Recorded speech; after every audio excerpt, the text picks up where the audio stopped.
दोस्तों, स्वागत है आपका हमारे YouTube चैनल इंस्पायरिंग बुद्धा में। दोस्तों, आज की वीडियो में हम आपके लिए लेकर आए हैं राजकुमार सिद्धार्थ के गौतम बुद्ध बनने की कहानी। तो चलिए फ्रेंड्स, शुरू करते हैं आज की वीडियो। एक दिन सिद्धार्थ ने अपने सारथी छंदक को नगर भ्रमण के लिए चलने को कहा। छंदक ने तुरंत राजकुमार के प्रिय घोड़े कंथक को तैयार किया। उस पर राजकुमार को सवार कराकर वह नगर भ्रमण के लिए चल पड़ा। राजा शुद्धोधन ने ऐसा प्रबंध कराया था कि राजकुमार को मार्ग में कोई करुणाजनक दृश्य ना दिखाई दे, ताकि उनके मन में विरक्ति की भावना उत्पन्न न हो। जिस मार्ग से उन्हें जाना था उसे स्वच्छ करके सजाया गया था। उस मार्ग पर दोनों ओर सुंदर सुंदर लड़के लड़कियां खड़े थे। जब सिद्धार्थ उनके पास से गुजरते तो वो उन पर फूल बरसाते। कहीं दुख या कष्ट का नाम भी नहीं दिखाई दे रहा था। राजकुमार सिद्धार्थ भी उस समय प्रसन्न दिखाई दे रहे थे। एकाएक उनकी दृष्टि कहीं दूर उठ गई। एक झुकी हुई कमर वाला वृद्ध व्यक्ति उन्हीं की ओर चला आ रहा था। उसका मुंह झुर्रियों से भरा हुआ था, आंखें अंदर को धसी हुई थी, हाथ पैर कांप रहे थे। वह लाठी का सहारा लेकर बड़ी मुश्किल से चल पा रहा था।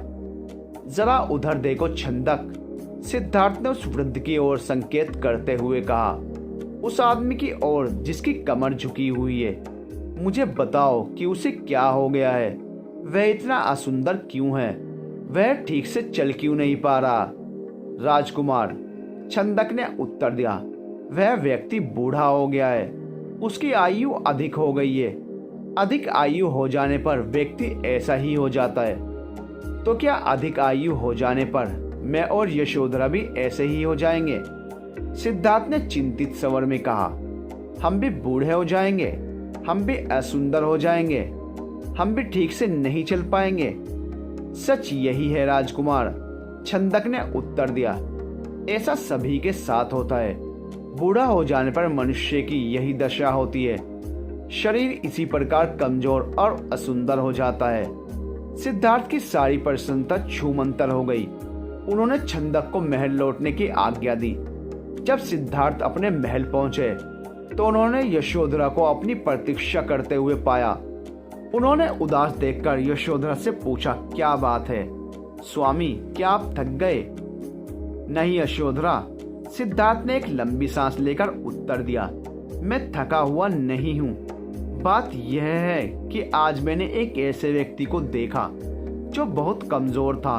उसका पूरा शरीर कांप रहा था, उसकी आंखें झुकी हुई थी और वह असुंदर हो गया था। छंदक कहता है वह बूढ़ा हो चुका है। बूढ़ा हो जाने पर ऐसा ही होता है। यह देखकर मेरा मन उदास हो गया। इस प्रकार तो मेरी दशा भी आगे चलकर ऐसी ही हो जाएगी। आप व्यर्थ ही दुखी हो रहे हैं।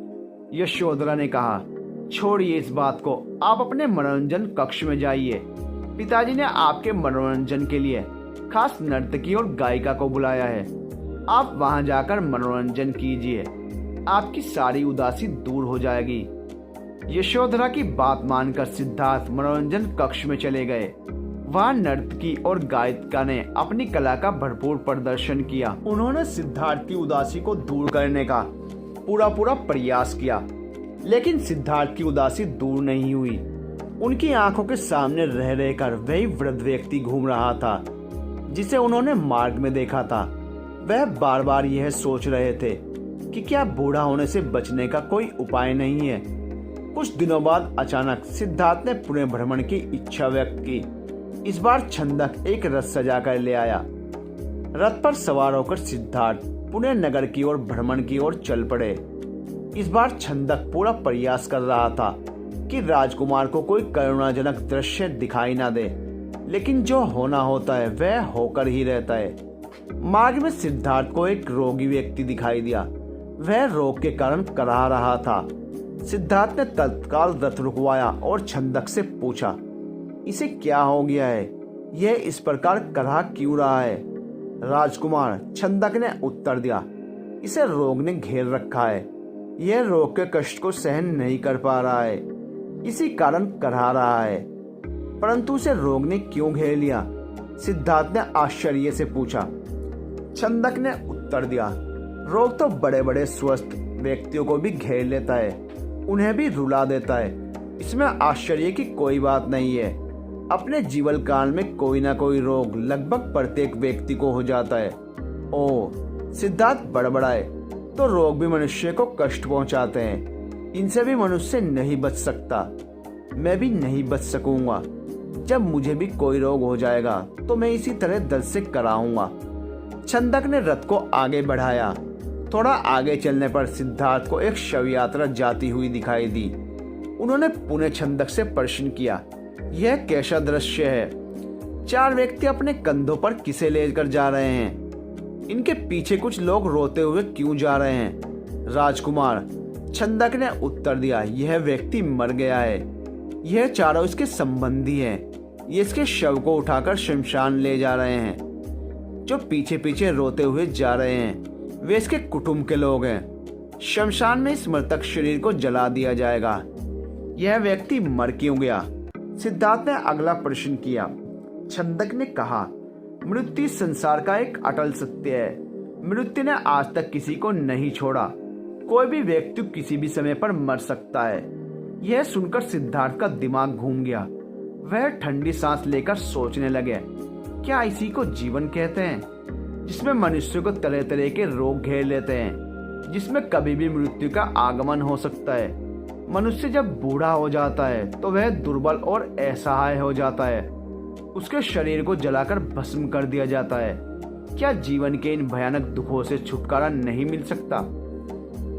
इसका कोई तो उपाय होगा। सिद्धार्थ मन ही मन ऐसा सोच रहे थे कि तभी उन्हें एक सन्यासी दिखाई दिया। उसने भगवा वेश धारण कर रखा था। साधना और तपस्या के कारण उसका मुखमंडल चमक रहा था। उसके होंठ मुस्कुरा रहे थे।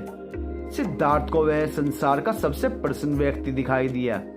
उन्होंने पूछा, छंदक, यह स्वस्थ और तेजस्वी व्यक्ति कौन है? छंदक ने उत्तर दिया, यह एक सन्यासी है। इसने संसार के सभी सुख त्याग रखे हैं। इसने संयम द्वारा अपनी इंद्रियों को वश में कर रखा है। यह अपने ईश्वर की तपस्या साधना करता है, इसलिए यह स्वस्थ, निरोग व सुंदर है। तपस्या के कारण ही इसका मुखमंडल चमक रहा है। सिद्धार्थ को जैसे अपने सभी प्रश्नों के उत्तर मिल गए, वह एकदम शांत हो गए। उस सन्यासी के दर्शन मात्र से ही उनके मन का सारा क्लेश दूर हो गया। उसने मन ही मन सोचा, रोग, बुढ़ापा तथा जन्म मरण के कष्ट से छुटकारा पाने का उपाय संयम, त्याग तथा तपस्या है। जीवन का सार सत्य की खोज करना है। संसार के सभी सुख नकली हैं। मैं भी इन झूठे सुखों में नहीं फंसूंगा और उस तेजस्वी सन्यासी की तरह बनूंगा। रथ अपने पूरे वेग से दौड़ता रहा और उससे भी अधिक वेग से दौड़ता रहा। सिद्धार्थ का मन, उसे बार बार उस सन्यासी का ध्यान आता। उसके मन में विरक्ति की भावना बढ़ती ही जा रही थी। जब सिद्धार्थ राजमहल में लौटे तो उन्हें एक शुभ समाचार मिला। यशोधरा ने स्वस्थ व सुंदर पुत्र को जन्म दिया था। दास दासियों ने सिद्धार्थ को घेर लिया और उन्हें बधाइयां देने लगी। उन्हें यह आशा थी कि सिद्धार्थ से उन्हें पुरस्कार मिलेगा, लेकिन सिद्धार्थ पर इस शुभ सूचना का कोई प्रभाव नहीं दिखाई दिया। चारों ओर हर्ष का सागर लहरा रहा था। पूरे राजमहल में बधाइयों के स्वर गूंज रहे थे। वहां राजा शुद्धोधन वे रानी प्रजावती तो प्रसन्नता से पागल हुए जा रहे थे। वे बधाई देने वालों को मुंह मांगा पुरस्कार दे रहे थे। कपिल वस्तु में नए राजकुमार के जन्म लेने के उपलक्ष्य में नाच गाने व उत्सव होने लगे, लेकिन सिद्धार्थ को उनमें कोई रुचि नहीं थी। वह उदास अपने भवन में घूम रहे थे। उनके मन में संघर्ष चल रहा था। वे किसी भी उत्सव में सम्मिलित नहीं हुए। अपने नवजात पुत्र से भी मिलकर सिद्धार्थ को प्रसन्नता नहीं हुई। उनका मन सब कुछ त्याग कर शांति व सत्य की खोज करना चाहता था।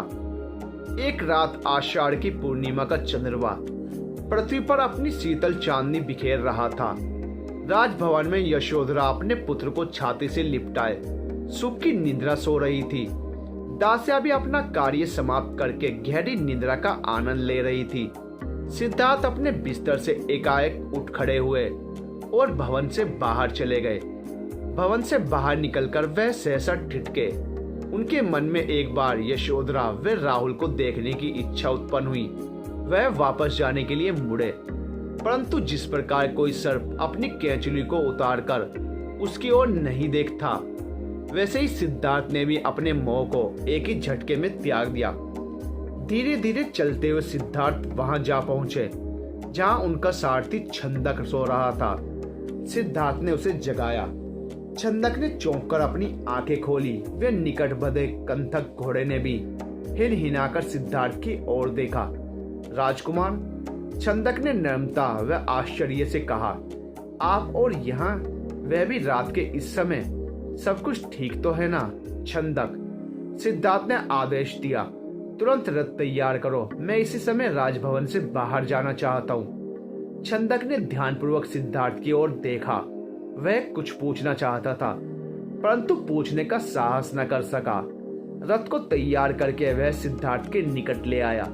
सिद्धार्थ रथ पर सवार हुए तथा छंदक को नगर से बाहर वन की ओर चलने के लिए कहा। चारों ओर गहरा अंधकार था। वहां सन्नाटा छाया हुआ था। जंगली जीव जंतु की आवाजें कभी कभी सन्नाटे को भंग कर देती। वातावरण बहुत डरावना हो जाता। घने जंगल के निकट सिद्धार्थ ने छंदक को रथ रोकने का आदेश दिया। रथ रुकते ही सिद्धार्थ नीचे उतर आए। सामने ही यमुना नदी अपने पूरे वेग से बह रही थी। उस समय वे अनुप्रिय नामक स्थान के निकट खड़े थे। सिद्धार्थ ने अपनी राजसी वेशभूषा उतार दी। साथ ही उन्होंने एक एक करके अपने आभूषण भी उतार दिए। अपने वस्त्र व आभूषण उन्होंने छंदक को दे दिए तथा लौट जाने का आदेश दिया। छंदक सिद्धार्थ के पैरों में गिरकर फूट फूट कर रोने लगा। वह हाथ जोड़कर कहने लगा, यह आप क्या कर रहे हैं राजकुमार? जब आपके माताजी व पिताजी को आपके सन्यासी बन जाने की बात का पता चलेगा तो उन पर दुखों का पहाड़ टूट पड़ेगा। रानी यशोधरा पर क्या बीतेगी? आप अपना निर्णय बदल लीजिए, मेरे साथ राजमहल लौट चलिए। नहीं छंदक, सिद्धार्थ ने सुंदर व सुगंधित बालों को काटकर कहा, मैं अब नहीं लौटूंगा। मैंने सोच विचार करके ही यह निर्णय लिया है। मैं सत्य व ज्ञान का मार्ग खोजना चाहता हूँ, जिससे मानव शांति पा सके। तुम आंसू पोंछ लो और राजभवन लौट जाओ। छंदक को सिद्धार्थ की आज्ञा का पालन करना पड़ा। उसने सिद्धार्थ के चरण स्पर्श किए और उनके कीमती वस्त्रों व आभूषणों को रथ में रखा और कपिलवस्तु की ओर चल पड़ा। जिस समय छंदक राजभवन में लौटा, सुबह का प्रकाश चारों ओर फैल चुका था। राजा शुद्धोधन बाग में भ्रमण कर रहे थे। जब उन्होंने सिद्धार्थ का खाली रथ देखा तो उनके माथे पर बल पड़ गए। उन्होंने क्रोध से छंदक की ओर देखा और पूछा, तुम बिना बताए सिद्धार्थ को कहाँ ले गए थे?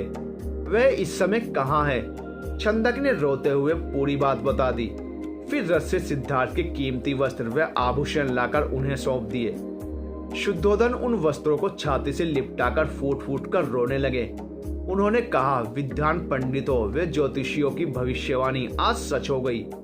मेरा बेटा संसार के सभी सुखों को ठुकराकर सन्यासी बनने चला गया। रानी प्रजावती को जब इस बात की सूचना मिली तो वह पछाड़ खाकर गिर पड़ी। जब यशोधरा को पता चला तो वह भी इस बात को सहन न कर सकी। वह विलाप करने लगी, हे स्वामी, तुम बिना कहे ही घर छोड़कर चले गए। मुझसे कम से कम एक बार मिल तो लेते। क्या मैं इस योग्य भी नहीं थी? क्या तुम्हें अपने छोटे से पुत्र का भी ध्यान नहीं आया? कम से कम उससे तो मिलकर जाते। उसके बाद यशोधरा भी राजसी वेशभूषा उतार फेंकी। केवल सुहाग चिन्हों को छोड़कर उसने सभी आभूषणों का त्याग कर दिया। वह साधारण भोजन करती तथा पृथ्वी पर सोती। उसकी यह दशा देखकर प्रजावती बहुत दुखी होती। वह यशोधरा को छाती से लगाकर रो पड़ती और अपने स्वास्थ्य का ध्यान रखने के लिए कहती, यह तेरे खेलने की आयु है बहू। वे यशोधरा से कहती, परंतु तूने तो सिद्धार्थ की तरह ही संसार के सभी सुख छोड़ दिए। क्या यह ठीक है? इस तरह रहने से क्या तुम बीमार नहीं पड़ जाओगी? तब राहुल की देखभाल कौन करेगा? माताजी यशोधरा उत्तर देती, मेरे पति अब सन्यासी बन चुके हैं। वे पृथ्वी पर शयन करेंगे तथा जंगली फूल फलों का भोजन करेंगे। ऐसे में मैं भला राजभवन में सुख के साथ कैसे रह सकती हूँ? आप कृपया दुखी ना हो। राहुल में ही इसके पिताजी की छवि को देखें। इससे आपको शांति मिलेगी। प्रजावती राहुल को छाती से लिपटाकर रो पड़ी। सिद्धार्थ के चले जाने के बाद कपिल वस्तु का हर व्यक्ति उदास हो गया। राजमहल में तो दुखों का साम्राज्य ही स्थापित हो गया। ऐसे में केवल नन्हे राहुल की किलकारियां ही राजमहल में गूंजती तथा सबका मन बहलाती। दोस्तों, कैसी लगी आपको हमारी ये कहानी? हमें कमेंट करके जरूर बताइए। और अगर आपको हमारी वीडियो अच्छी लगती है तो प्लीज हमारे चैनल को सब्सक्राइब कीजिए और वीडियो को अपने फ्रेंड्स के साथ शेयर कीजिए। मिलते हैं नेक्स्ट वीडियो में, तब तक के लिए गुड बाय।